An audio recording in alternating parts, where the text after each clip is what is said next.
Hi guys, and welcome to today's video, which is on self-love, a super important topic and something that I mention very often in my videos and in my content and in my interactions with you guys.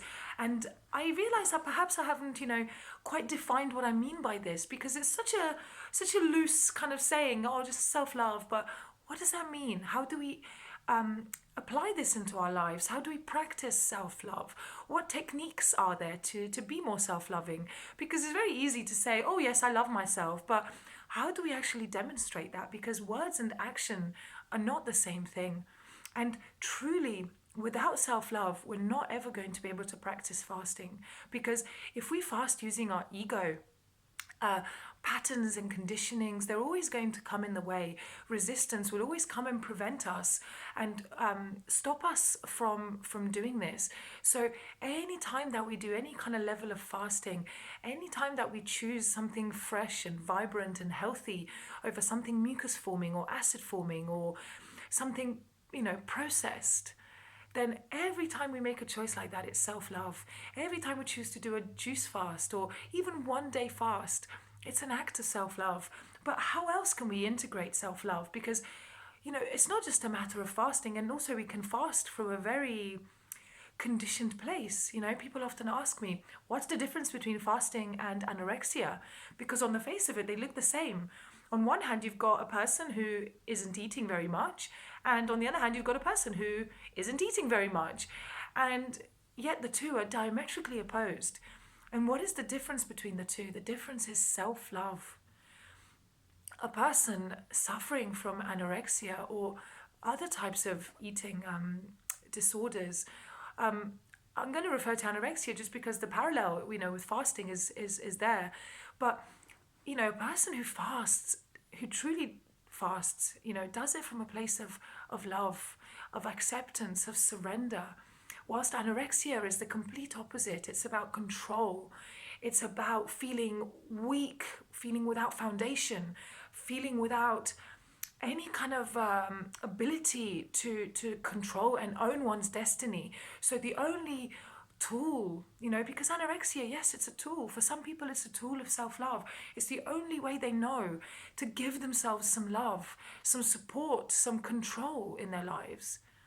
So this crux of self-love, which can turn something like anorexia into something as incredible as fasting, it's such a pivot. How do we integrate this into our lives? How do we practice? And I've written down here 10 separate points. So 10 different ways in which you can demonstrate self-love and give self-love to yourself. So I'm going to talk you through each one of them and let you know my thoughts. Firstly, I think it's super important that you're honest with yourself about where you're at in your life, in your habits, where you're at with your addictions. Don't pretend to yourself to be anywhere other than where you're at. If you're drinking every day and you don't want to stop drinking and you're having a really good time, don't pretend to yourself that you really want to stop drinking if deep down you don't. If deep down you truly don't want to stop drinking and you're loving what you're doing, then you should carry on doing what you're doing, because to do something just because you feel you ought to or because you've been told you have to do something, that's never something that's going to work. You have to get to the point where you make the decision yourself that you want to stop drinking or eating McDonald's or eating animal products or eating late at night, whatever it is, emotional eating chocolate, whatever it is. Be honest with yourself about where you're at. If you've eaten chocolate every day for the past 30 days, don't suddenly say to yourself, that's it, tomorrow I'm going to give up chocolate. Because in a way, it's not honest. So instead of saying to yourself, tomorrow I'm going to give up chocolate, you could say to yourself, tomorrow I'm going to feel it out and see how long I can last without having chocolate. And when the cravings for chocolate get super intense, all I'm going to do is just wait for half an hour before I actually have that chocolate and just observe what happens to me in that half an hour. And then at the end of that half an hour, if I still want to have chocolate, I'm going to have chocolate, but I'm going to have half of what I normally have. And I'm going to eat it twice as slowly. So I'm still eating chocolate for half an hour, but I'm going to eat half the amount and I'm going to enjoy it twice as much. And that is a really self-loving thing to do, because instead of cutting yourself off completely and saying, I'm going to deny, I'm going to suppress, my urge for chocolate shall be ignored, I'm going to use my willpower to overcome this. Even from the way you can see that I'm talking about it, it's quite an aggressive approach. Whereas just surrendering to the understanding that, okay, I'm eating a lot of chocolate right now. It's something that I'm looking to cut down on. It's not making me feel great. What can I do about this? The gentle way to do it, the self-loving way to do it, is to be honest. Be honest about where you're at. If you're struggling, for instance, not to eat naughty foods in the evenings, for a lot of people, it's very easy to fast during the day. You wake up, you've got lots of energy, very easy to have fruit throughout the day. But then as it gets later and later in the day, as it gets closer to the evening, we find ourselves, as the body is detoxing physically, and therefore we get more cravings, as the body looks to kind of balance out some of that toxicity that's being released into the bloodstream. And as emotionally, we get more and more kind of emotional detox as the more time that we fast through the day, more and more of this suppressed emotion starts coming up. And suddenly it's the evening and we're climbing the walls, looking for anything and everything that would shut down or numb these emotions. So, you could be saying to yourself, right, I'm looking to change this about myself. I'm looking to understand why I'm emotionally eating in the evenings. A way to do this, is by being honest. Be honest with what's going on in your life. Sit down and have a look and see where it is that you feel most unfulfilled. Where do you feel you're wasting or draining the most energy? Is it in your relationships? Is it on worry about things that you can't control? Is it your job or your career? Are you doing something that doesn't fulfill you?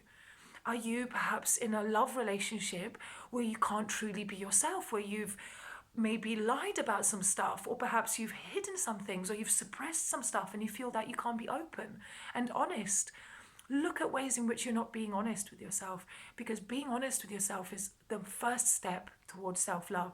Because how can you love something and if you're denying it? You first of all have to be open and truthful about it.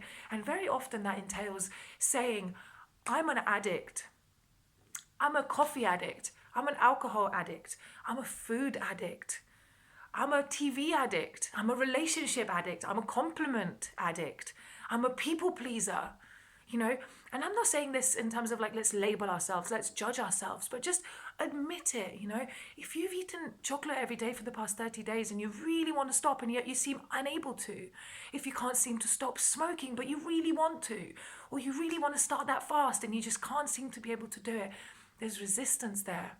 So be honest with yourself. Okay, so there's some resistance there. Accept it, accept yourself. The second point that I made here is choose yourself. And by this I mean choose yourself over others in respect of commitments or plans or invitations or people asking you to hold space for them. If you're not in a position to hold space for others and you're being asked to, you should be honest with them. You should choose yourself in that moment and you should say, I don't feel emotionally strong enough or grounded enough right now to hold space for you. I know you call me every day with your problems and you're my friend, but right now I can't support you. I need to support myself. And I'm not saying do this, blanket across the board anytime anybody comes to you for help. By all means, reach out and help and be there for others, but also be there for yourself first. Because until you're there for yourself, until you give yourself the space you need to nurture yourself, to ground yourself, to do the things you want to do in your life, you're never going to be able to fully help other people. You're always going to be stunted in your own self-growth. Because truly helping others only comes from when we have an abundance of energy, an overflow of energy. So in order to do that, first of all, give that energy to yourself. Choose yourself. If you're doing a fast, let's say you've decided to do a 7-day juice fast, and on day 5 someone says to you, oh, but it's my birthday, you promised you'd come, and you'd forgotten all about it, and suddenly you feel guilty and you feel you have to go to this birthday party, perhaps it's a dinner party, perhaps it's in a bar and will involve drinking and late night partying, and you have a choice at this moment. Do I stay at home and continue doing what I want to do, what I've chosen to do? Do I go to this party but I don't drink and I feel, I just go and I turn up and I continue my fast and I'm just there in person, but I'm not going to give in to the crowd mentality of eating and drinking or whatever's going on? Or do I stop what I'm doing in order to please other people, in order to be there for other people? Because if I'm not drinking, if I'm not eating, then, I'll be causing a fuss, and I don't want to cause a fuss. It's their birthday. And very often we allow these kind of mental patterns, these thought patterns of people pleasing and of wanting other people to like us, that we actually sabotage ourselves. The things that we want to do deep down for ourselves, we put them on the side, and we prioritize doing things for other people. And I'm not saying don't do things for other people. I'm saying choose yourself first. And there's a great paradox here between selfishness and selflessness, because until you're truly selfish, i.e., you choose yourself, you can't be selfless, because only a person who has first chosen to be truly selfish and focus on themselves and integrate themselves, only then, once they're integrated in this overflow of energy, of abundance, of love, emanates from them, only then can they be selfless and give that out and offer that out to the world. So that's a really important step, guys. The third step, number 3, is giving your body nurture, rest, and exercise. These are super important. And, often when people think of self-love, they think of, I'm going to run a bubble bath and put on some nice music and light some incense, or go and have a massage, or go for a sound bath. And these are all excellent ways of loving yourselves, sure. But these are quite superficial, True self-love is choosing that freshly squeezed orange juice over the coffee in the morning. True self-love is choosing to fast for 24 hours instead of eating, junk food over a weekend. Real self-love is, if you're going to go to the cinema and you're going to want a snack, bring some dates with you. Bring some, chopped up fruit in a little Tupperware container. Bring some grapes with you instead of choosing the popcorn at the cinema. This is true self-love in the kind of act of it. Because the more we nurture our bodies, the more we're being integrated. Because it's one thing to say, I love myself, I love my body, and then put a load of gunk and junk and salt and oil and processed food and animal products into your body.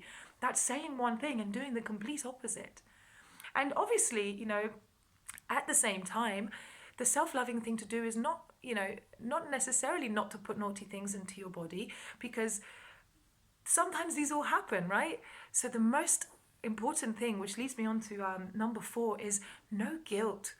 If you haven't done the acts that are self-loving, if you haven't chosen to fast, or chosen the orange juice over the coffee, or, chosen the salad over the steak, whatever it is, then no guilt.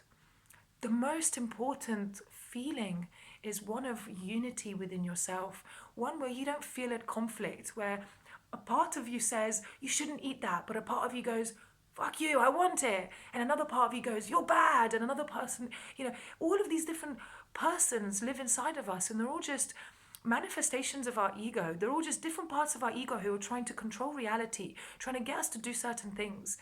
And guilt is one of the most insidious ways in which the ego plays out. And it really is a tremendous form of self-sabotage, because let's say you've fallen off the wagon. Let's say you go to the cinema and you have a massive tub of popcorn and it's super salty, and you feel so bad the next day. It's eliminating really badly. You're constipated, you're dehydrated, you've got a headache, you feel bad. The worst thing you can do on top of that, to add to those physical symptoms that you're already experiencing, is to also add some guilt. Add the psychological burden of also punching yourself in the gut, because that's what guilt is. And as soon as we recognize guilt for what it is, a pattern of the ego, a self-destructive, self-sabotaging egoic pattern, we can just observe it and say, okay, wow, I'm experiencing guilt right now. I fell off the wagon yesterday. I made a mistake. No such thing as mistakes. Everything's just a lesson.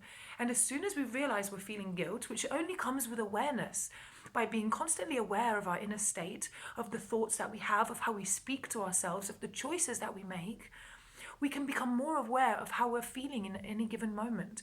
And by owning how we're feeling in any moment, we can realize, okay, wow, okay, I'm feeling guilt right now. But, this guilt came from me. It's mine. It's my guilt.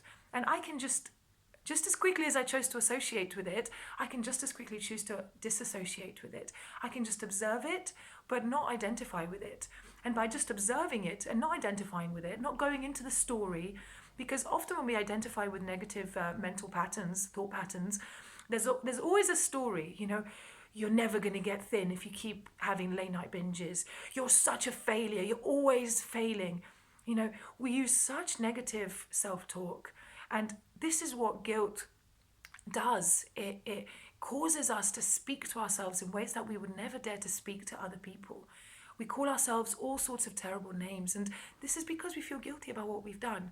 And if we just drop the concept of guilt, if we just reframe that to a kind of a realization that everything's a lesson, everything's an opportunity to gain increased awareness about what we're doing with our lives, about why we choose the things we choose, about why we do the things we do, about why in the morning we say a certain thing and by the evening we're doing something completely different. Why is that? And we only come to understand this through awareness. So be aware of the guilt patterns that come up in you guys when you make a so-called mistake. Because it is the most self-loving thing to do, to choose the fruit, to choose the fasting, to choose the lightest option in any given moment. But we're not perfect. We're not always going to make optimal decisions. And if we beat ourselves up every single time we don't make the optimal decision, then we're making life really hard for ourselves. It's not a self-loving thing to do. Moving on now onto not blaming other people, situations or things. So it's very easy when we've made a mistake to blame ourselves and be guilty, right? But actually, because guilt is such a painful and challenging emotion, and we don't enjoy feeling guilty, it's actually much easier to then project that onto other people.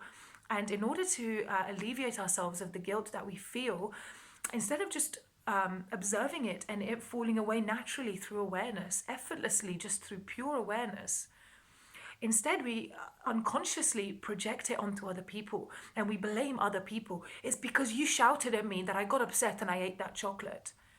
It's because my parents abused me that I do emotional eating. It's because I'm really stressed at my job that I need to have this coffee. Etc., etc., etc. So many excuses, so many stories, and it's very easy to blame other people, to blame other situations. And now I'm not saying that if you've had traumatic childhood sexual abuse or if your work is really stressful, I'm not trying to negate the reality of those things. Those things happened. Of course they did. What is important here is that you own your own past and say, okay, this happened. It's in the past, but there's no point me blaming other people, because by blaming others, I'm not owning my own experiences and I'm deflecting. Because every time we deflect, we're not loving ourselves. Every time we blame others, we give away our power. We're basically saying, my life's not good because of X, Y, Z, right? And that means that you don't have the power to make your life good. It's a very limiting belief. And the act of doing that, which more often than not is completely unconscious, of course we don't want to project our guilt and our suffering and blame other people to the detriment of our own happiness. Of course we don't want to do that. So this is unconscious. So practice becoming aware, practice becoming conscious of the time anytime when you're blaming or pushing others onto others, stuff that's really your own. Because yes, something happened. Perhaps, your father was abusive, or your boyfriend cheated on you, right? Or your children are misbehaving and they're out of control and you're freaking out. You don't know what to do. Whatever it is, looking at what you can do, what actions you can take, instead of going, it's their fault, they've done that, blame them. Right? Because that is the loving thing to do. And sometimes the harder thing to do is the more loving thing to do. I'm not saying that loving yourselves is easy, that the self-love choice is the easy choice. Far from it. It's always the tougher choice, at least to begin with, until it becomes, ingrained in you to behave like that, until you've, eradicated some of those self-destructive patterns. The self-loving thing to do will be the hard thing to do. Because resistance tells us, do the easy thing, do what you're used to doing, do what you normally do what you do every day. That's what the ego tells you, because the ego doesn't want you to change. The ego is very comfortable where it is.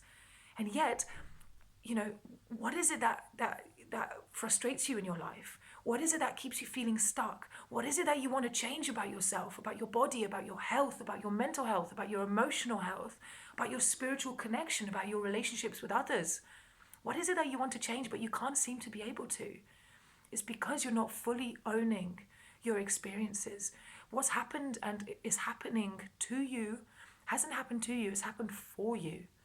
And as soon as you reframe that in your head, in your mind, that no one's done anything to you, everything has just been a lesson from existence, from the universe, in teaching you that you have patterns, that you have conditionings. Every single trigger, every single negative experience, every single time someone's hurt you or betrayed you or abused you, you've invited them into your life to do that. So own your experiences, guys. Number 6 in terms of self-love is allow yourselves to dream big.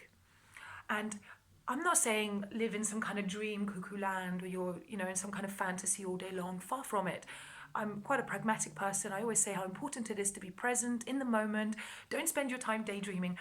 However, at the same time, dream big. If you want your body to look a certain way, but you think it's impossible, no such thing as impossible. Dream big. You can have your ideal body. You can reverse the signs of aging. You could look 50 now, and you could be, 50, and you could fast, and in 10 years' time, you could look 10 years younger than you look now. And I'm not saying this, it's totally possible. Everything's possible. Believe in yourselves. If you have some terrible disease that you're suffering from, and it seems to be taking over your life, and it seems to be debilitating you and limiting your freedom and causing you so much distress, believe that it's possible for you to heal that disease. Truly dream big. Dream of how your life would be without any physical encumbrances or any psychological or emotional drama or any problems whatsoever. Imagine a life where you just manifest life as you want it, and you just surrender and accept and let go. And when little challenges come up along the way, you just go, okay, I accept. Imagine how light that would be, how light that feels. Dream big. And don't allow other people to stomp on your dreams, to say, that's never going to happen. You're never going to lose 6 stone. Or you're never going to lose 50 pounds. Or you're never going to cure your cancer. Whatever it is, don't let people tell you not to dream big. You dream big and allow yourselves the possibility, the vision of your ideal life. And a really powerful exercise to do, which you can do on a daily basis, you can do on a weekly basis, you can just do once, but as long as you do it properly, it's so powerful. Just sit there with a piece of paper and give yourselves, half an hour or an hour, and just say, my ideal life looks like this. My body looks and feels like this. My mind operates like this. My emotional state is like this. My relationships are like this. I live in this sort of home. I run this type of business, or I help people in this way. I contribute to society in this way.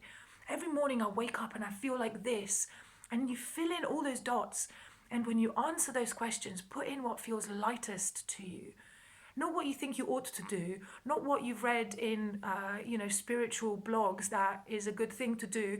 No, what feels lightest to you. It might be working with animals.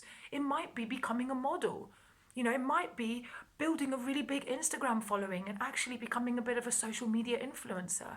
It might be becoming a healer, whatever it is.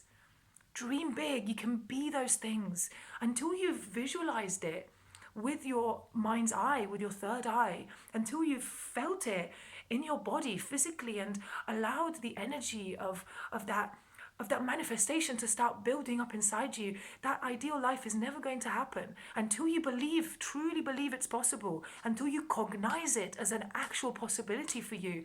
It's never going to happen. So dream big and sit with this energy of how your life should be, in your ideal life. But at the same time, don't become attached to it being that way. Don't become attached to it unfolding exactly how you've planned. Be very open for the universe to give you something completely different, but still equally magical. And don't compare your present day life or your present day body or your present day health with the ideal health or body or career or life or whatever. Never compare. Just have a strong vision, a strong desire, probably not desire, a strong intention of how you want your life to be. And desire is a correct word, because desire doesn't necessarily have to have negative connotations. If you're desiring something like something positive, then it's a positive thing in itself, and later on you can drop that desire too. But for now, it's a useful tool in helping you manifest the life that you want. So moving on now, number 7, not allowing other people's opinions or labels to define who you are. You know, this is super, super important. And I think at the same time, it's super important that when we receive feedback, when people tell us things that we feel a bit uncomfortable about, or we don't agree with, or we think are really unfair or judgmental, first of all, have the discernment to know, is this true? What they're saying? Is this person just projecting at me? Should I take on board what they're saying? And then second of all, have the bravery, have the courage to look within and say, is there some truth in what they're saying? And if there is, thank that person. Thank them for giving you some increased awareness about something about yourself that you weren't aware of, that you were in the dark about. But if you look within, if you have the courage to truly look within and say, hey, you know what they said wasn't true. It's not how I view myself. It's not how I am. I'm not going to accept that person's label about me or that person's opinion about me. And it's not a matter of being thick-skinned. It's a matter of loving yourself enough to understand that all feedback is good feedback, right? If someone gives you positive feedback, right, you feel great about yourself. The part of you that feels, patted on the back, goes, oh yes, I'm liked, I'm accepted. It feels wonderful.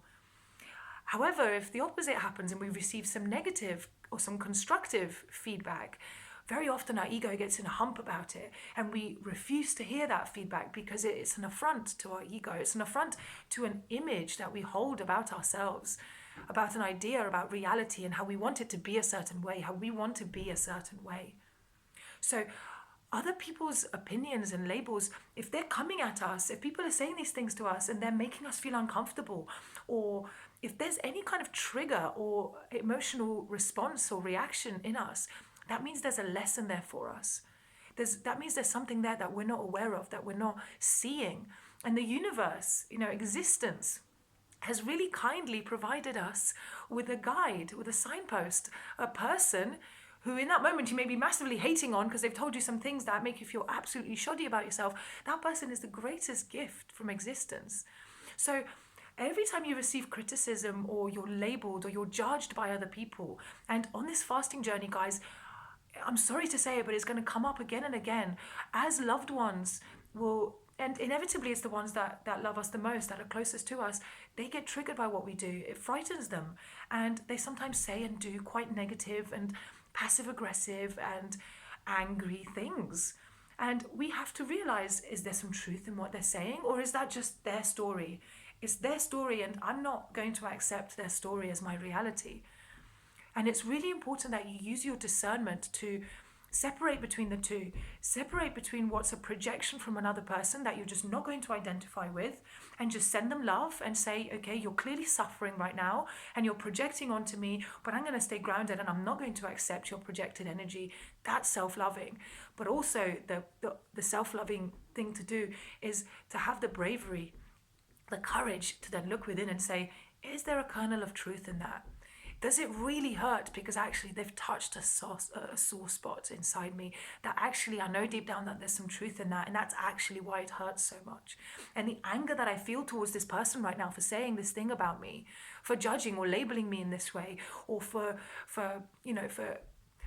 saying something that has triggered me like this, then what is it inside me that already exists in me? Where is this anger coming from? Because no one makes us feel anything.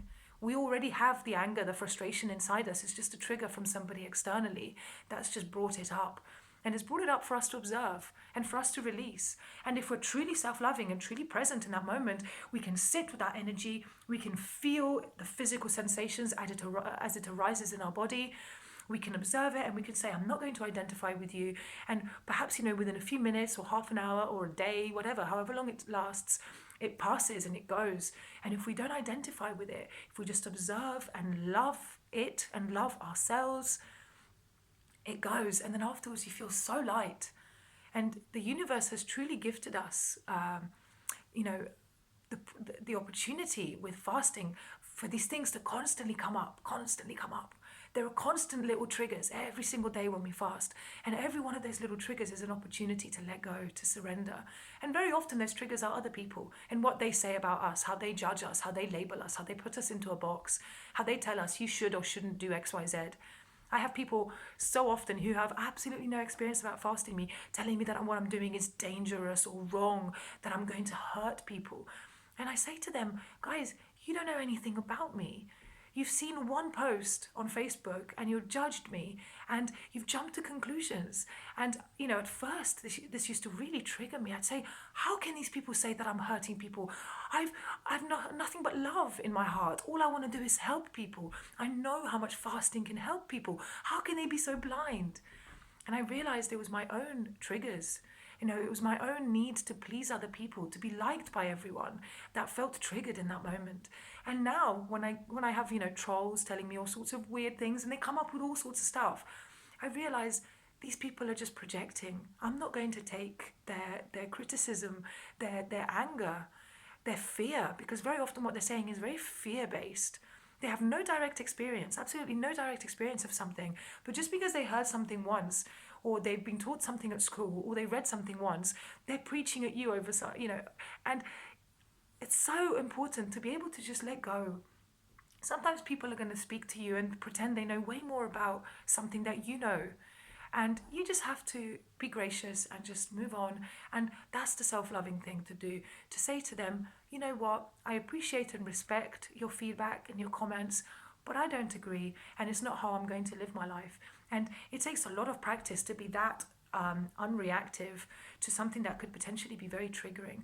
And the true meditator, the true self-lover, never reacts, because every time we react in anger or frustration towards another person, truly we're reacting that way and treating ourselves, that way. We're talking to ourselves that way, because everyone else really is just a reflection of us. Every single person in our lives is just a reflection of us. Moving on now onto number 8, important self-love tool, and this is setting boundaries. It's super important to speak out to people in your relationships, in your life, whether your personal relationships, your like friends, your lover, whether it's at work, your clients, anyone that you interact with, even strangers on the street or people you walk past. Set boundaries. If people are doing something and you don't agree or you don't like the way you're being treated, speak out. If a friend is abusing your time or disrespecting your commitment or anything like this, speak out and set boundaries. And it can be done in a loving way. Setting boundaries isn't and doesn't have to be you being mean or cruel or dismissive to another person. In fact, quite the opposite. You can set boundaries in a very loving way. You can say to them, hey, I know you're going through a tough time right now, but you're calling me 5 times a day. And I can't deal with this level of intensity. I want to help you, but I'm going to be much better at helping you if instead of talking 5 times a day, we just speak a few times a week. I understand that you're freaking out and having a really tough time, ... Or if somebody at work, for instance, is asking too much of you or taking liberties, don't just keep taking it, and just building up more and more resentment. Don't bottle it up. Because what will end up happening, you'll just end up snapping and then reacting, and it will all come out. And you'll say all the things that you've been suppressing for the past, week, month, whatever, how long it's been going on for. It will all just come out at once. And you'll just verbal diarrhea at this person, and then you'll instantly regret it. So the loving thing to do, the meditative thing to do is to explain to people, I have limits, I have boundaries, and these are my boundaries, and be very clear with your boundaries, and have boundaries in the first place, around time, around personal space. Sometimes your walking past a stranger and they might walk unusually close to you. Understand the importance of boundaries. Say to somebody, excuse me, please don't, walk into me, or please don't touch me like that, or please don't look at me like that, or please don't speak to me like that. Because if we just allow people to cross over boundaries that we consider to be important, then we're not loving ourselves enough. Instead of putting ourselves first and what's important to us and ourselves feeling comfortable, we're putting people pleasing or not disappointing other people, or oh, I mustn't speak out of place. Not at all. Setting boundaries is so important. And in relationships, a lot of the conflict that we experience is around boundary setting, because we feel that people take liberties or people take the piss, like you give a finger and they take a hand. And a lot of people who are suffering, who are going through some challenging times, they're very emotionally needy. So if you reach out to them and offer them support, they're just going to cling on to you because they're emotionally, there's an emotional love deficit there. So they're looking to kind of suck energy from whatever source they can get. And obviously they're doing this unconsciously. So if you don't set boundaries, people in your life will just suck energy from you, will just take and take and take. So you have to be grounded and you have to be strong in your convictions. And if someone does something that you feel uncomfortable about, tell them straight away. If you've made a new friend and they do something a bit weird, you're like, oh, that was a bit weird. Or, they turn up at your house unannounced. You should say to them, please, I'd appreciate it, if you didn't come to my house unannounced, if next time you made an appointment or you told me you were coming, I'm quite a busy person, I had things planned this afternoon. You've encroached on my time. Say these things, but obviously say them in a loving way, because the level with which you speak lovingly to others is a direct reflection of how lovingly you speak to yourself. So moving on now to number 9, self-love tool. How do we practice self-love? And that is accepting ourselves. Not trying to change ourselves, not saying like, if only I was thin, my life would be great. If only I was rich, my life would be great. If only I hadn't eaten that burger yesterday, I'd be feeling so much better today. If only I'd already done a 10-day water fast. If only. There's no such thing as if only.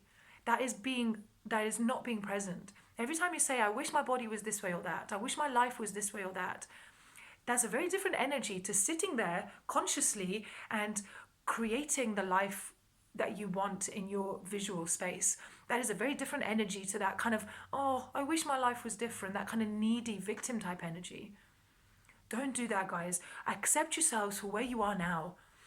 If you're slightly overweight, if you're suffering from some disease, whatever it is, accept yourselves, because from this point, a place of acceptance, you can then move on. You can then make changes. If you don't accept the fact that you're overweight, for instance, if you're just looking and you're like, oh, I still look fine, and deny the fact that you're overweight, you're just going to put on weight, continue putting on weight. And then eventually you'll think, how have I got to this stage? How have I got to this? How does my body look and function like this today? It's because you've been denying reality. You've not been accepting yourself for who you are. You've been saying to yourself, I'm not this, I'm not that. If you accept yourself where you are in the present moment and truly love yourself for where you're at, if you're overweight or your body is going through certain challenges, if you're suffering from various diseases, accept yourself for where you're at now. If you're not always emotionally present and able to not eat emotionally, accept yourself for where you're at now. If you make mistakes and you fall off the wagon regularly, accept yourself where you are now. Where you are now is perfect. That's all you need to know. Every single day, you have an opportunity to do what feels lightest to you, to treat yourself in the most loving and kind way. Are you going to take it, or are you going to wish that your reality was different or that you were different? Because it's only when we don't accept ourselves that we say, oh, I should be more like this, I should be more like that. And even the use of the word should, it implies this kind of thing that you have to do, something that you're obliged to do. And you're not obliged to do anything. You should only do that which feels lightest to you in the moment. And I've written down here, not accepting reality is the most direct cause of suffering. Because when we just accept reality for what it is, truly, we can just surrender to things being as they are, and then we just make do with what we've got in the present moment, and then we take action and we take steps, we go forwards, and life changes, and it's really, really simple. But we don't accept where we're at. We're constantly always saying, I should be there, I should be that, I should be doing this, I should be a year ahead already, my body should already look like that. No, it shouldn't. Your body will look directly as a result of how you've treated your body. Obviously, there are different things at play, genetics, different factors. But at the end of the day, the way your body feels and looks today is a direct result of the way you've treated it. It's a direct result of the amount of love you've given yourself, or not given yourself, as the case may be. And number 10, which I think is a super important and absolutely key practice of self-love, is forgiveness. Forgive yourself. Forgive yourself in every moment. Forgive yourself for everything you've done in the past. If you've done lots of things that you feel guilty about, if you carry a lot of guilt, if you carry a lot of resentment perhaps towards mistakes of others or your own, forgive. If other people have wronged you, forgive them. And if it's not easy to forgive them, at least practice forgiveness. Practice feeling into that space, because forgiveness truly is spaciousness. Because forgiveness is letting go of something.